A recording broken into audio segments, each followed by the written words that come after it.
Imetajwa kuibuka kuhusiana na uwezekano wa mwenyekiti wa Chadema Tundu Lissu kutofikishwa mahakamani kama ilivyopangwa Aprili 24, 2025 katika kesi ya uhaini inayomkabili, hali inayosababisha wito wa wazi kutoka kwa wakili Peter Kibatara akisisitiza kuwa jaribio lolote la aina hiyo litakumbana na upinzani mkali wa kisheria. Akizungumza kupitia taarifa maalum iliyochapishwa katika ukurasa wa mtandao yake ya kijamii, Kibatara amesema wanahofia mipango isiyo rasmi ya kuzuia au kucheleweshwa kufikishwa mahakamani Tundu Antipas Lissu, jambo ambalo litakuwa ni ukiukwaji mkubwa wa haki za kisheria na uhuru wa kikatiba kwa kusikilizwa kwa wazi mbele ya umma. Jaribio lolote la kutomfikisha mahakamani Antipas Tundu Lissu Mungwai tarehe 24 Aprili 2025 litakumbana na upinzani mkali wa kisheria. Tunaamini wale wanaohusika hawatajihusisha na mipango ya kipumbavu ya aina hiyo.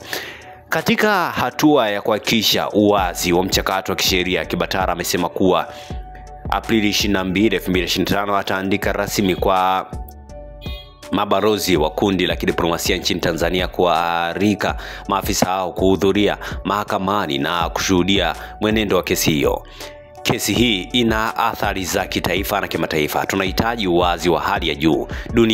Dunia nzima ishuhudie namna jeshi la polisi na mahakama zetu zitakavyoshughulikia haki ya kisheria ya umma ya kuhudhuria mashauri ya jinai ya muhimu kama huu. Mbali na mabalozi, wakili Kibatara pia amesema atauandikia barua viongozi wa madhehebu makuu ya kidini na taasisi mbalimbali kualika kushiriki na kuhudhuria mwenendo wa kesi hiyo kama sehemu ya kulinda haki na kudumisha uwazi wa kidiplomasia. Viongozi wa dini na taasisi za kijamii wana nafasi kubwa ya kushuhudia na kushirikiana na wananchi kuona haki inatendeka bila upendeleo wala vitisho. Kibatara amesisitiza kuwa Chadema na watetezi wake wa haki za kibinadamu nchini wanataka kesi hiyo ifanyike mbele ya umma kwa uwazi, ili aibu ibaki kwa upande unaopaswa kubeba jukumu la hali ya juu. Tunataka Tundu Lissu Mungwai afikishwe mahakamani mbele ya umma kwa uwazi kabisa, aibu ibebwe na upande unaostahili. Bila shaka tunajua upande huo ni upi.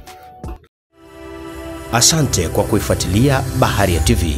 Usisahau kulike, kusubscribe, kucomment na kushare.